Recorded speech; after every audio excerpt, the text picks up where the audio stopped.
Saturday breakfast at BBC Hereford and Worcester. 2 years ago this week, a Malvern woman, Joanna Brown, died. She slipped one on a challenging hike along a lakeshore in Russia.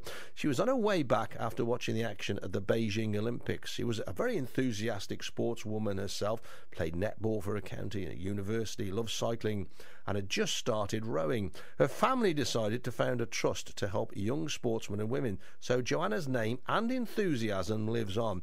Her brother Richard, who runs the trust, explains what they've been able to do over the last 2 years. It was something we wanted to do because she was so passionate about sport and just being active. We thought it was the most fitting way to remember her by. And when we really got into it in terms of setting it up as a charity, we realised the potential that it had and how it resonated with so many people, and not just people that remembered Jo, that were a friend or a family member, but also other people. They like the positive nature of what a sports charity would bring, that you're giving people and young children and local sports clubs in the area an opportunity to go on and not just experience sport but to excel in it. Now, how do you find the people that you help? It must be quite a difficult decision. It was, to start with, because we were so unknown, we would actually go round and ask people if we could support them, we're effectively a grant-giving body, and so to ask you, is it all right if we give you some money? I don't think we got turned down once, but now as the trust is becoming more and more established, we are getting a lot more requests through post and email and telephone. People asking if we will support or sponsor a young talented athlete in the area or a local sports club in the area, and so that's why we're really delighted that with Malvern Hills District Council we're setting up a sports grant scheme which will be available for young talented athletes living in the Malvern area. It must be really difficult to sort of pick someone in particular that stands out to you with the people you're helping. But have you got any particular success stories?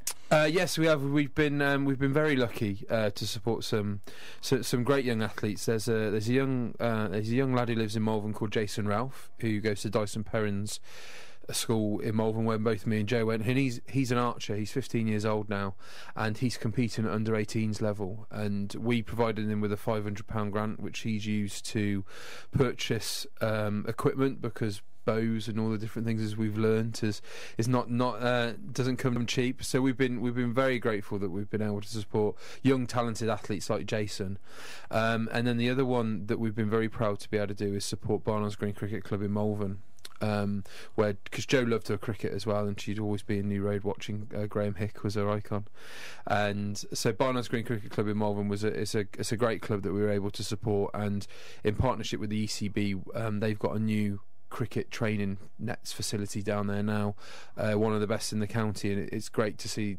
so many children down there week on week using those facilities. And hopefully the aim of the trust is that we provide people with an opportunity to step up to the next level, and the support that we try and give people will motivate you to really go on and be the best you can, which is what Jo was all about. And obviously this kind of thing, it costs money. You have to have something to finance yourself. I gather you're off on a ride very soon to raise a bit more. We are, yes.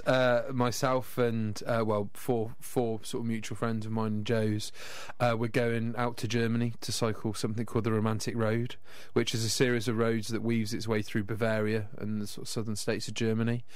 It starts in Fusen, near the Chitty Chitty Bang Bang Castle, as we have to tell a lot of people, Neuschwanstein, and it's a 300-mile route. It's a recognised tourist route, and it weaves through all the old towns of Germany, so everything you'd see on jigsaw boxes and things, and finishes in Würzburg, and that's where Jo went to university. While she was at Bristol, she did a sort of sandwich year where she spent a year at Würzburg University studying German law, and so we always wanted to do something fundraising wise in Germany, because that was another strong element of her life, and she loved her time over there. And so when we learnt about the Romantic Road and the fact it runs into Würzburg, we thought it was a very relevant and prominent thing to do. So we're going out in 2 weeks from now. Monday the 13th of September is when we start, and we're all really looking forward to it, and hopefully we can raise a lot of money. And that's Richard Brown, who runs the Joanna Brown Trust. He's a good lad, Richard. I saw him playing cricket the other day down the green in memory of his sister. She died 2 years ago this week. You can find out more about the trust and how it's helped Joanna's family deal with the death with Andrew Easton on Sunday.